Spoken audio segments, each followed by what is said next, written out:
Perfect. So once again, thank you so much. As stated, today we're meeting for the Birth Through Grade 12 Family Engagement Framework Advisory Committee meeting for the month of October. The agenda for today, we have a welcome and overview, which we just went over. We have a little icebreaker just to kind of, get into the zone and get into this space. Some of you may be coming from different meetings or coming from different um, spaces, and we want to make sure that we get in tuned.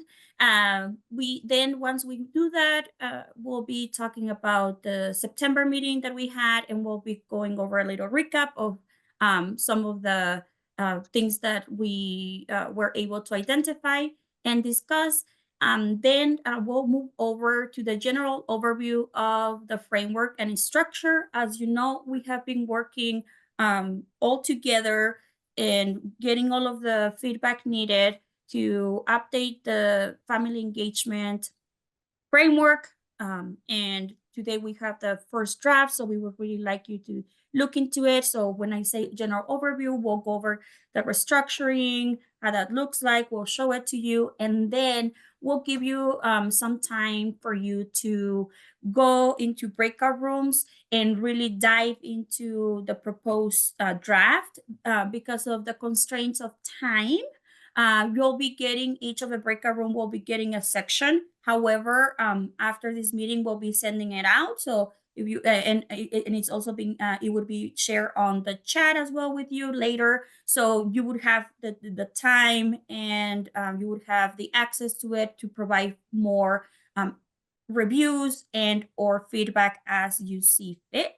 Then after that, we'll talk about how does that look like, and then we'll come from the breakout rooms, we'll come back, and then we'll share and we'll have a final whole discussion about what we share in each respective breakout room. Then we'll talk about the next steps. Before that, we'll have an evaluation as well. As you know, we also like to have an evaluation for each session, so we make sure that we are improving as needed. And then, of course, we'll be talking about the next steps as we always do, and then we'll be closing the session. Next slide, please. And the agenda was shared with you on the chat in English and Spanish, so please use it as needed. And now I'm gonna welcome my colleague, Rachel Stepina, to do the icebreaker. Good morning, everyone. As we begin to think on the icebreaker that's in the slides, I do want to point your attention to the chat. I just put a reminder to please make sure your first and last name is correctly noted on your Zoom screen, so that way we can have our incentives for families or for workforce who qualify or are eligible for those incentives to receive them. So to do that, if you don't know how, you can click on participants and your name, and there's going to be 3 little dots, and you can click rename with those 3 little dots. We also have support staff who can help you in the chat if that doesn't work out. But it is important that we have both your first and last name so that we can make sure those incentives are properly distributed. Thank you. Or Rosemary's solution, which was to put her full name in the chat. Thank you, Rosemary. If you're not renaming yourself, please do make sure that your name is also in the chat. Thank you.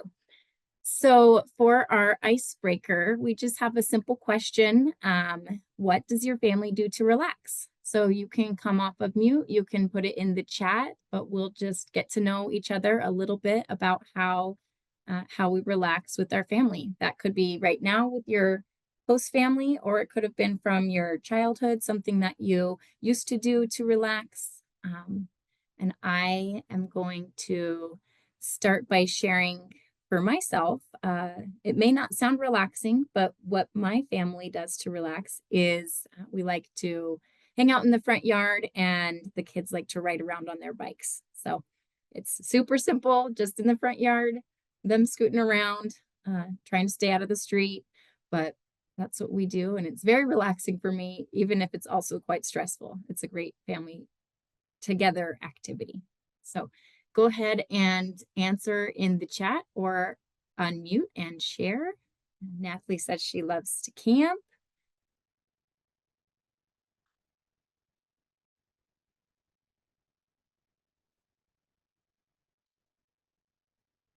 How else do we like to relax? Kate shared that they like to hike and watch movies.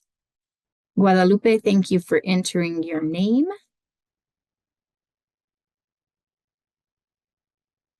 Anna said, have a movie night, go to the park and walk around in the summer, or go to the beach. Jessica says, go for a walk around the neighborhood, watch a movie. Dana shared camping or anything outside. Luis shared that they like to go to events, like events for Halloween, for example. Angela shared they like to go swimming or to the pool, or swimming at the pool, excuse me. Tom shared watch or listen to something funny. Guadalupe shared camping, watching movies, or TV series, and going to the park. A few other ways that you will like to relax as a family. Rosemary shares have coffee with her daughters and watch the birds. I need to pick that up. Rachel, it looks like Judith direct messaged me. So I'm going to try and copy it into the main chat so somebody can translate it. Thank you. Yeah. Leticia, thank you for putting your name in the chat.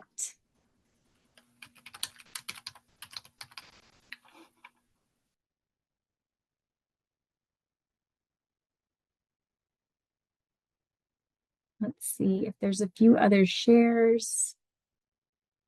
And Jamie, while we wait for just the last few shares to come in, as co-host, I think you can rename our participants. So if you don't mind going through and helping us on the back end, I would appreciate that. It's a little less complicated than trying to figure out how to rename themselves. All right, so Judith said that her family likes to go out and walk or hike. And then Guadalupe shared, listen to relaxing music. Anna shared also that she likes to drink coffee and chatting. So thank you everyone for participating. It's a pretty simple, low-key icebreaker for today. So now I have a few more ways that might actually be a little more relaxing than my kids bike riding in the front yard. So it's nice to get to know each other in this setting related to this question. I'm going to go ahead and turn the time back over to you, Nayesti.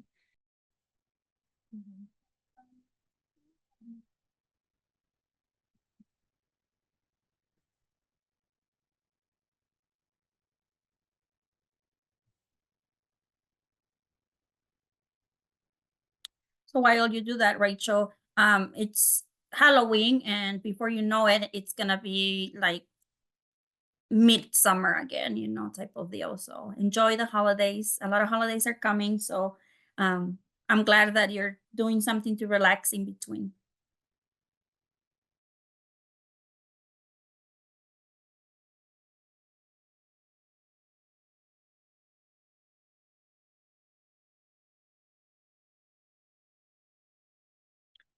Perfect. So as we have been meeting throughout the year, every single time we have a recap and we talk about what was discussed in the last meeting, and some of the highlights come and are presented to you.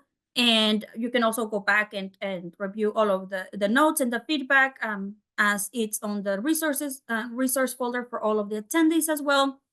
So we went through the notes and we looked at, okay, so what does September has to tell us about? As you remember, in the last meeting, we had the 5 foundational principles discussion, and we were talking about, okay, so what's the importance of the principles? How are the principles related into and reflected with the toolkit and built into the framework? And how does that look in a bigger scheme when it comes to talking about the importance of having those foundational principles in our specific sections that we discuss about families, teachers, administrators, community, and having them more fluid and more present. As we discussed in the last meeting, something that we noticed is that some of the foundational principles, they were there, but when it came to the reader trying to make the connection, we found out that some individuals didn't seem to see the connection. So when we were looking at the foundational principles, that's something that came up. But also when we displayed the foundational principles in the way within the sections, and then when we color coordinated as well, and we try it to then also talk about how these principles are tied to the PTA as well, and the importance for those principles to be present throughout the framework, especially because it's for our state. So something that came up is that that display was really well. They liked it, especially when we talked about having specific examples in different areas. Something that the families pointed out was that when we're looking at the foundational principles, they also want to see how that relates to them being able to actively engage. So that message seemed to be to have gotten across well as well. We also talked about some of the updates of the framework, and you were able to see them within that being the 5 foundational principles, and how we were looking at restructuring as well as presenting them to make sure there was more of a clear connection and cohesive way of presenting them to the different audiences that I just mentioned, which are the families, the teachers, and then we would have the school administrators and the community as well. We also talked about areas of focus and topics needed for each standard. So when we looked at the standards, when it came to the foundational principles, like what topics would you like to see represented? We asked each of the breakout rooms to talk about what would you like to see, or what do you need in order for you to kind of be able to say, oh, these are some of the topics that I would like to have more of a knowledge about family engagement, and how does that seem to be displayed. So that's some of the feedback and some of the findings, and as well as the conversations that happened during the meeting in September. Next slide, please. And if you have any questions at any time, feel free to come up off mute and ask your questions. Also use the chat if you have any questions.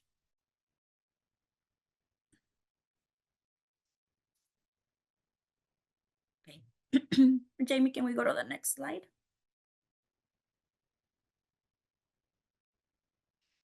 Oh, can you go back? Is this the, yes, perfect. Can you go back one more? Okay, the next one. Yeah, perfect. That's the next. Okay, so with that being said, we looked at all of the feedback. We talked about, because when we started looking at this update, we were looking at specific sections. The first one was the definition.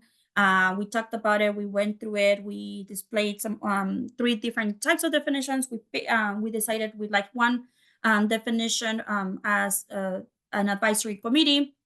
Then we focus on the framework, looking at the content, really building into the content, and getting all of the feedback from the advisory committee and other stakeholders about what would they like to see. Then when we got into the content, then we also looked at the format, the display, the colors, the platforms. What would we like to see it? Who would this framework would be delivered to? So these were different conversations that happened throughout our meetings, and we capture all of your notes. We capture all of your feedback, and with the help of Tina Statuski, Annabelle Sanchez, and EdLife staff, as well as Natalie, which is Berkman, which is present today. We are very pleased to today show you the first draft that we have for the family engagement framework. It has been restructured based on your feedback. So we're presenting it, and later, you'll have the time to go into breakout rooms and really dissect it and give us more feedback. But as of right now, we're gonna go through a general overview of what does the framework structure looks like. So I'm gonna have Jamie pull up the draft so we can go over as a whole group. And like I said, later we'll be joining some breakout rooms and really have those in-depth conversations. And as noted earlier, this draft would be shared with you on the chat as well. And also when I send the update email and the recap email, it would be shared with you again because the family engagement in itself is pretty hefty. So today we're just gonna have we're gonna dip our toes. And if anyone else wants to provide feedback or be a reviewer, you are more than welcome to. So when it comes to the family engagement framework, we had Tina mainly and Natalie looking at all of that data, really analyzing, spending time and saying, okay, how can we really deliver this update that we are able to cover different audiences and inform different audiences, so they can use it as a resource and it can be a backbone.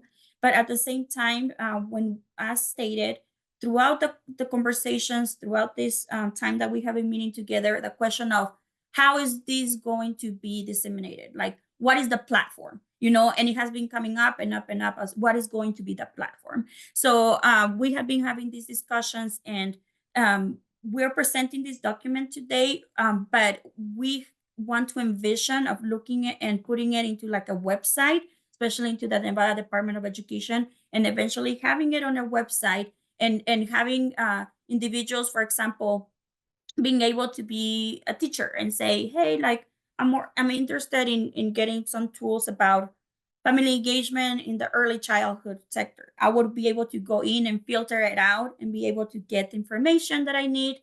And then of course, if I want to dive in, get more information as needed.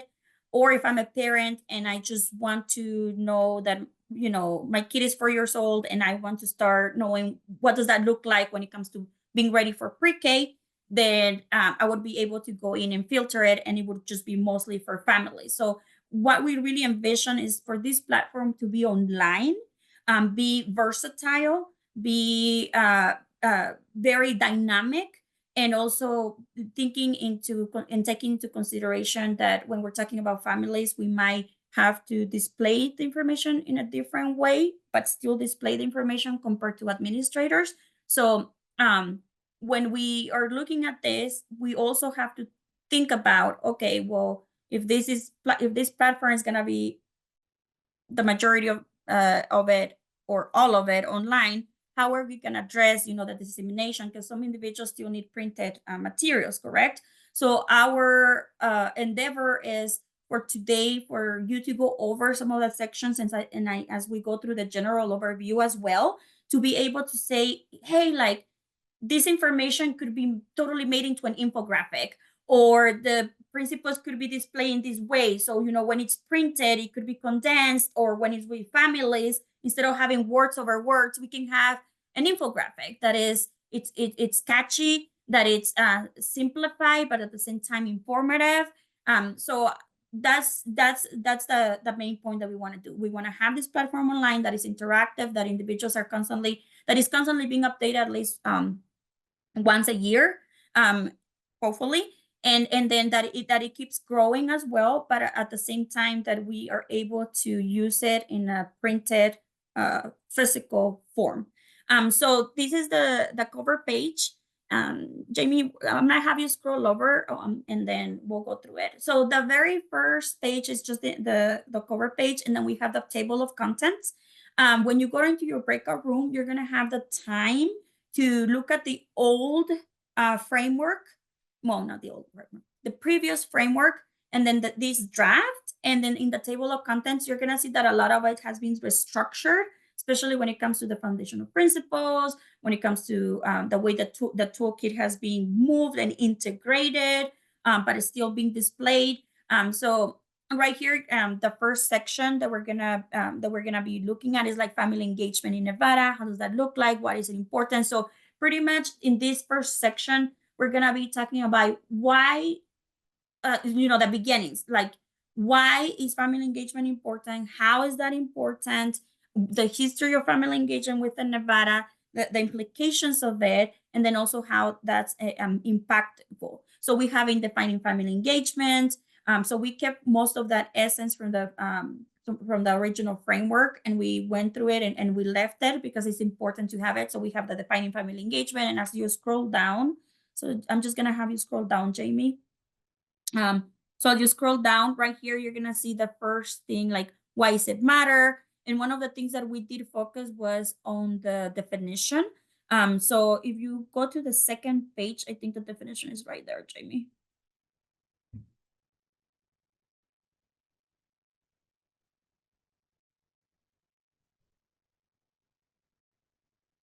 It's in a bright yellow box. Yeah.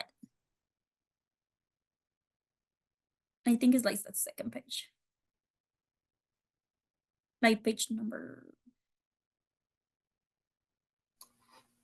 It's you need to go up instead of down. So page 2, I believe. Right there.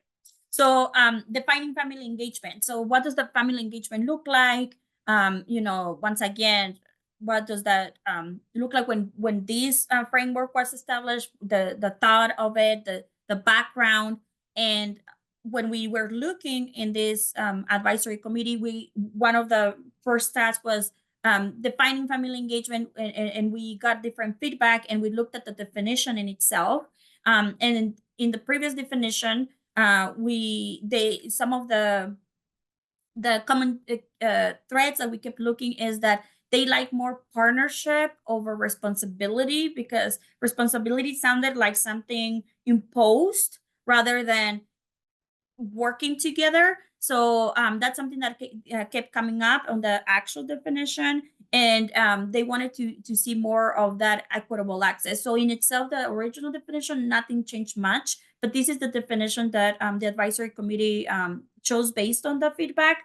And it's family engagement is a joint partnership involving families, communities, and school, ensuring equitable access to necessary resources for successful collaboration in children's development, for education, and lifelong learning.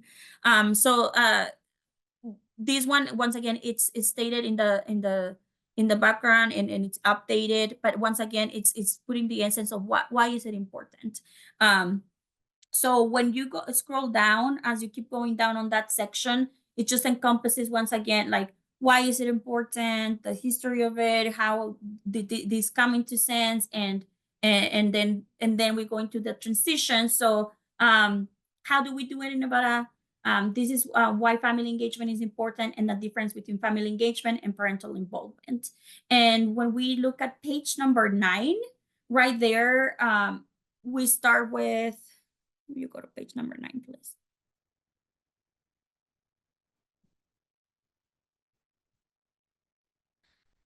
A little bit up. Perfect. Right here, we start with the framework. So, okay, so this is the background information. This is the definition. This is the importance of family engagement, not what.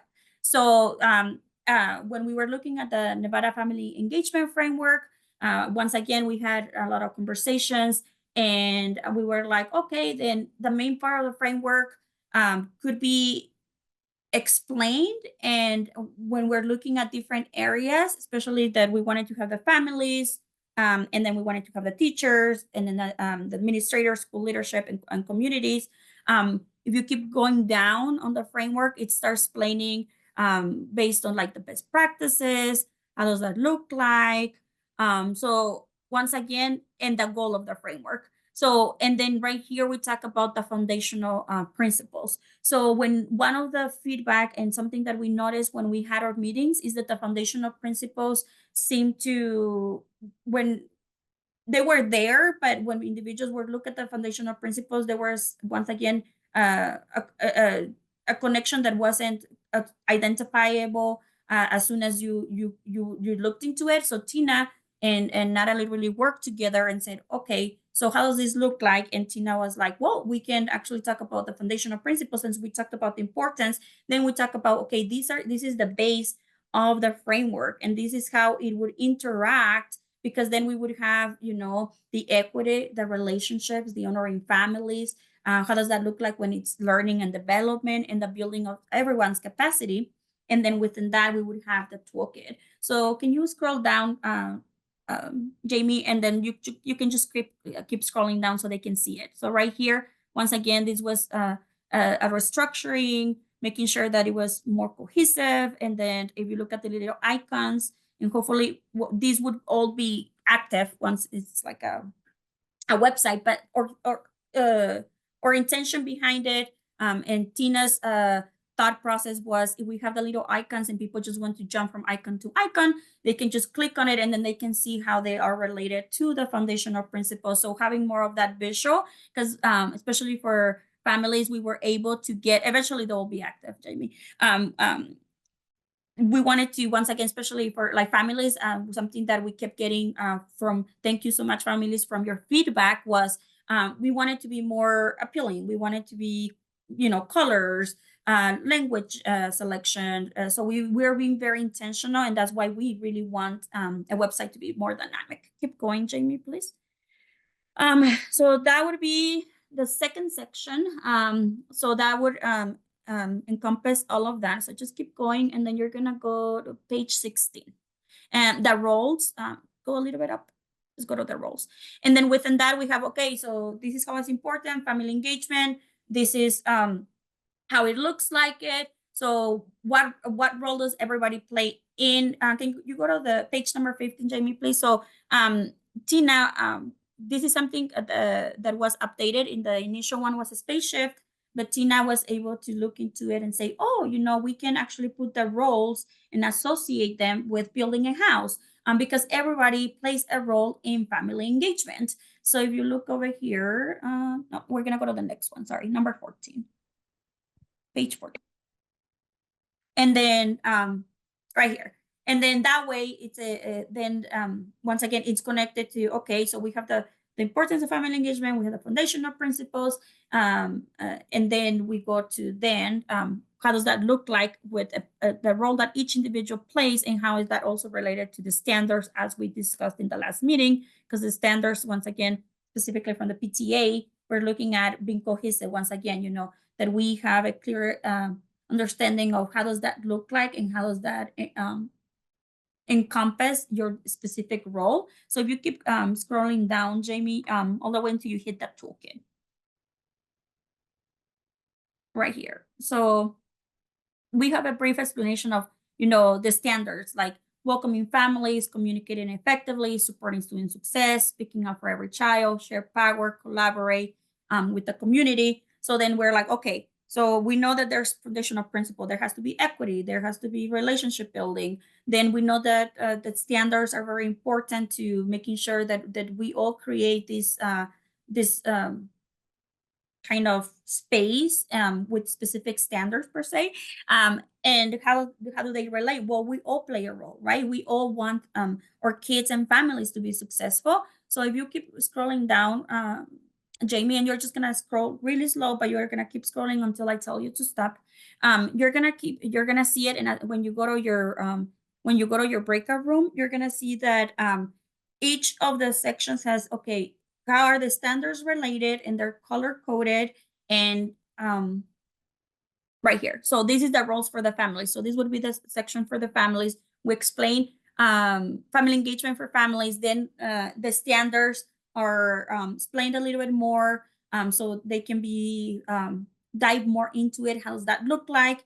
And then as you keep scrolling down, once the standards are done, then you find the toolkit. So the toolkit would be sandwiched in between the framework, because it would be like, oh, for the family section, like if I'm a parent, I want to just see the information, then the toolkit, how does that look like? And then how are they related to the standard? So when you go through the whole framework, that's how it is. So it keeps repeating itself. Then it goes, keep scrolling, Jamie, just keep scrolling. Then it goes the same thing for the teachers, then administrators, then the communities. And then at the bottom, we have some of the glossaries, some of the appendices, because we want to make sure that we all understand also the terms, because we just don't want to assume that everybody knows a term. So we were able to identify some of those terms and put them at the bottom of within appendices.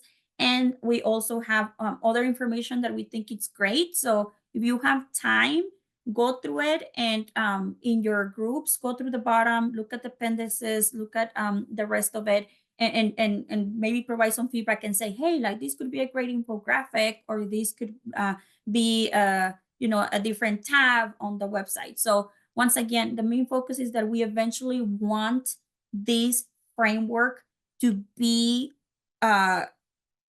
online platform that is dynamic, that it's interactive, but at the same time that we're able to display it in a printed physical way for those individuals that don't have access to it.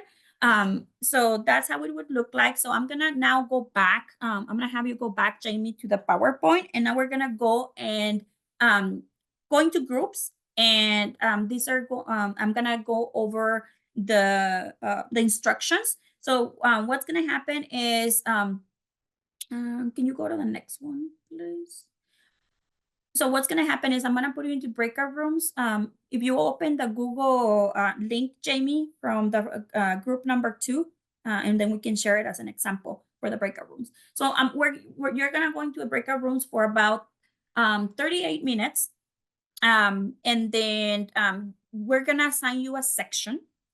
And that section is gonna, you're gonna look into the section and you're gonna provide feedback about what you like. Okay, perfect. So you go, it's not according to your role. We were gonna do according to your role, but we're gonna put you into sections. And the first section would be breakout group number 2. And that's the discussion about what do you like about this. You're gonna have the old framework and the new framework, and then you're gonna have the old framework and the new framework, and you're gonna compare and contrast, and you're gonna be able to see how it has been restructured. So you can talk about like the restructure, how does that look like.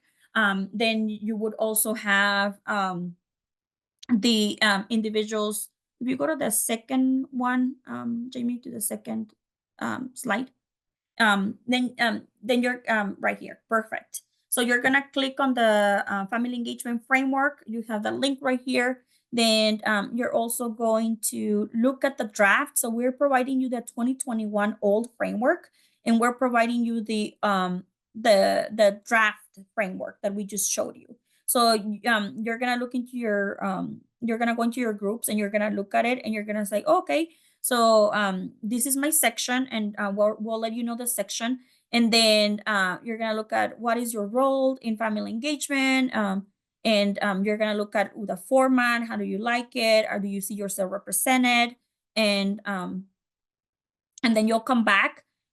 So you're gonna pick someone to keep time, to record time. You're gonna keep someone to take notes, and then you're gonna pick someone to be a spokesperson, because then we're gonna come back together, and you'll be the spokesperson for your respective groups.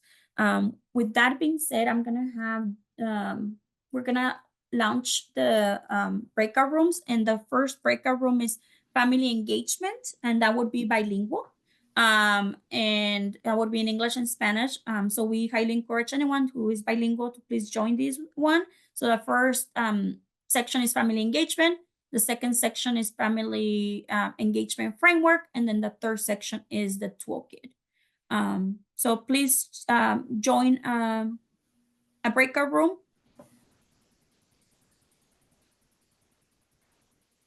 Thanks, Nayesti. I'm still trying to get some of the notes up on our screen here. I was taking them in a different space, so they're not complete yet. We spent a lot of time reviewing the 2 documents and really looking at the difference in the first section, which ours was Participación Familiar, so that very first family engagement in Nevada section. And there's a lot of reorganization here. The first framework had a lot of it was just much shorter descriptions, and so the revision has a lot more. So we spent more time reviewing those before we could dive into discussion.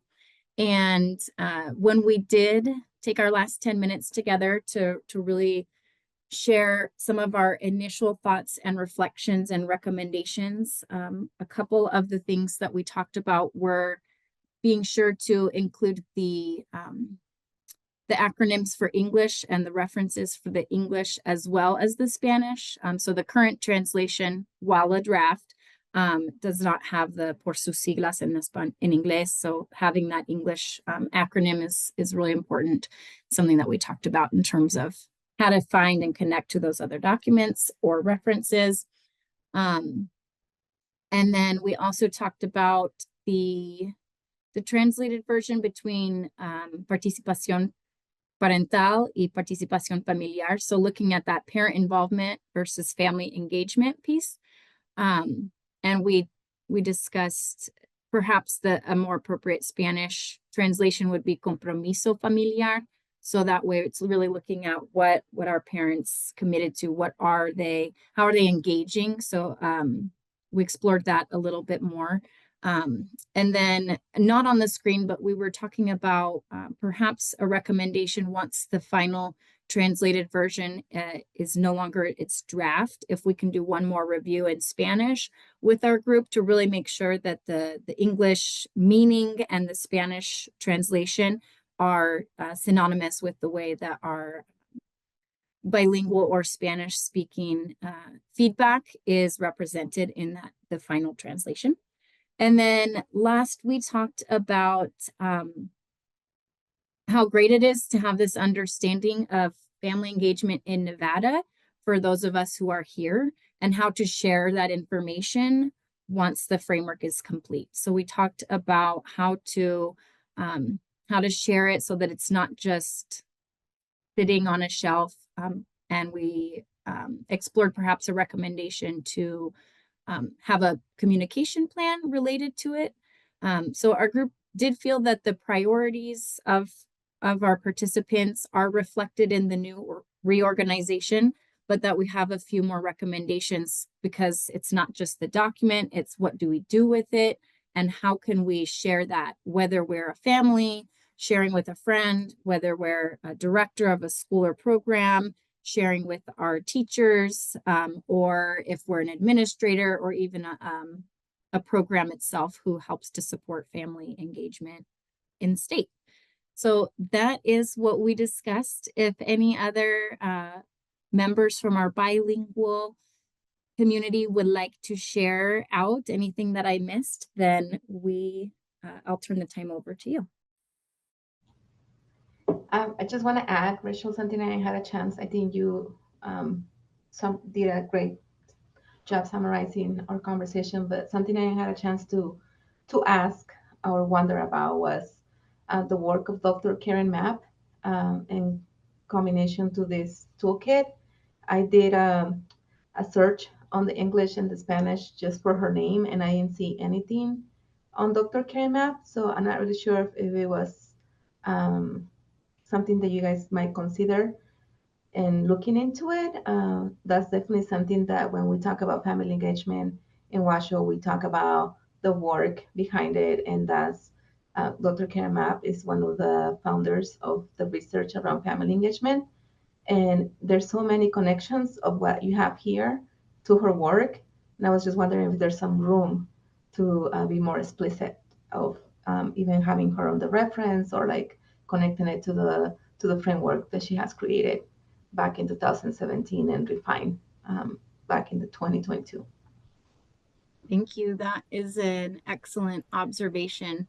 I'm going to check the English draft. If you search and find for Mapp instead of her full name, it is in there, but not the dual capacity framework, which is what I believe you're referencing in terms of some of those pieces.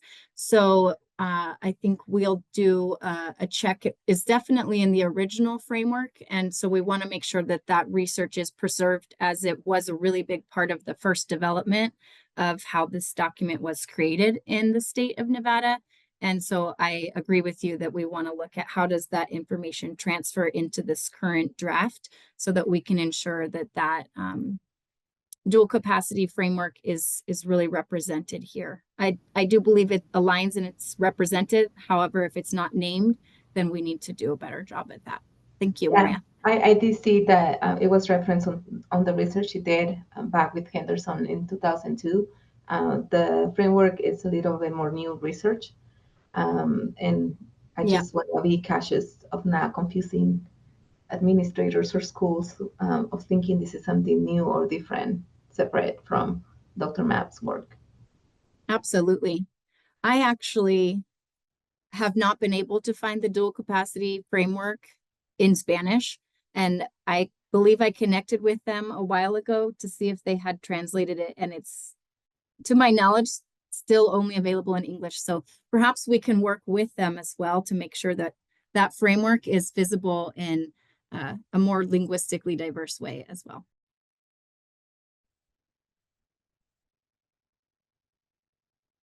Okay, perfect. Thank you so much for sharing your input, group one. We're falling a little bit behind, but I would like to still listen from group 2 and 3. So I would like to invite group 2.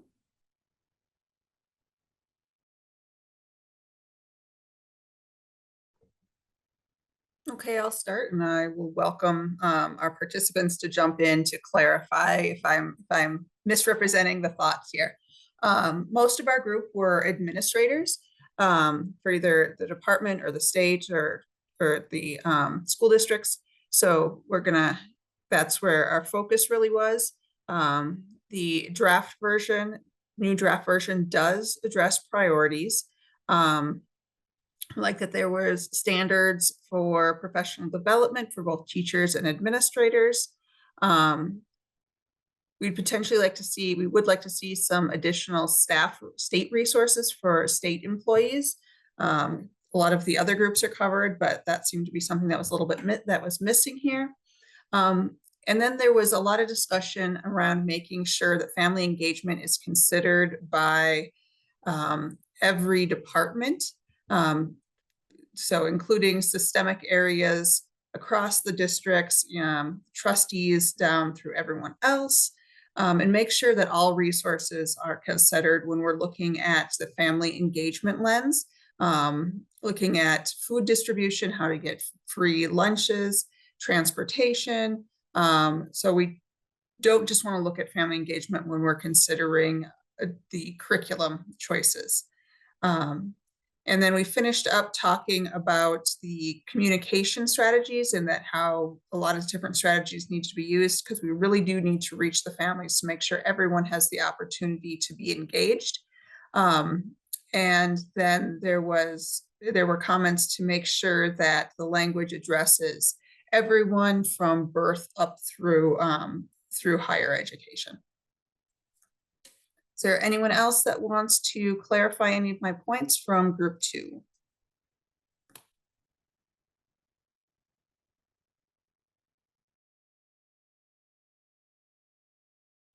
Okay. Thank you for your input. I have put we're running a little late and I apologize. I have put the link on the chat for the evaluation, and I would like to invite the third group. We would love to hear from you. Hi, everyone. I'll try to be brief. So I think we looked at the toolkit, and there are 3 big takeaways that I captured.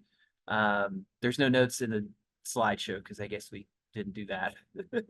I don't know if we didn't have access to it, but I think what we noticed is that comparing the 2021 version to the 2024 version, the bullet points are, as far as the goals, are more actionable. They're instead of being like a parent or a teacher will view things this way, it's more specific and concrete.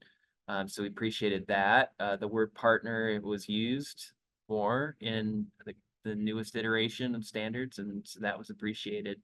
A couple things that might be considered for revision might be when you look at the role for families specifically in the toolkit, it's not entirely clear that the goals there are things that are actionable steps that the families should be taking to support the standard. And then that led us to wonder, would I, as a person that is not really familiar with education jargon, even understand what a standard is? So maybe thinking about, well, how can we make sure that we don't fall into some jargon that might limit the access to this document? Those are some things that we talked about in our breakout room. Perfect. Thank you. Yes, definitely a lot to think about. I appreciate your feedback. Like stated, we would be sending an email, and you already have access to the proposed draft, and we would be sending a follow-up email. Please review it, provide your feedback.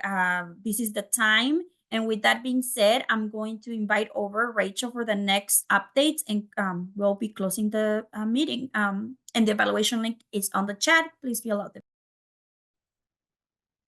Thank you, Nayesti, and thank you again for those of you who are able to stay on for a few more minutes. Our next steps for the committee is to actually take a little pause while we as leaders incorporate all of the feedback that we heard today and really get the toolkit pieces set, and then make additional adjustments to the draft. And so we will be working on that throughout November and December. And then in January, we'll reconvene our group together so that we can take a look at those final changes and any final input or feedback before the final version is complete. So it'll be that kind of last step. So we're near the finish line. And then I would also be remiss if I didn't share why we will be pausing for that right now. So at the Department of Education, we lost one of our colleagues recently. And so we have been reorganizing ourselves with the Office of Early Learning and Development, and also the Educator Development, Licensure, and Family Engagement, because our colleague was part of that and a real lead there. And so she and her colleagues, we really have to regroup so that we can make sure that we're supporting our office during this really challenging time in our department. So we want to honor her life and celebrate her. So that was Kat Gowan Collins, and she was a supervisor in our Educator Development, Licensure, and Family Engagement office, and was really leading and supporting us in this committee as well. So as we regroup, we appreciate that time, and thank you for your attention and pause. Sorry. And so we'll be in communication with you over the next couple months as we get input in a different way so that we can finalize that. And Nayesti and Annabelle will be in communication, as well as Tina Statuki, so that we can continue to include you in our revisions, but also have that time to really just move forward. So thank you. And then the last slide, Nayesti, is our evaluation for today. Oh no, you already shared that. Thank you. It's just, there we go. Our evaluation for today. So if you can click that, we do always love to use your feedback and incorporate that into our next steps so that we're truly able to bring the diverse voices that we have represented here to the forefront in this update and revision. Perfect. Thank you so much, Rachel. And once again, we'll be sending the framework draft link soon. And we'll put it again on the chat. Some people have said that they couldn't access it. So if you want to stay behind, I'll put it again on the chat, and you can let me know if you cannot access. With that being said, we have concluded our meeting. Thank you so much, and have a great day.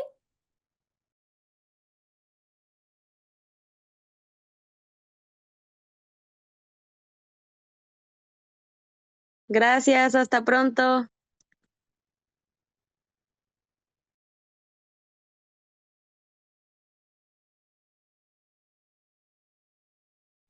Disculpen, Nayesi, la encuesta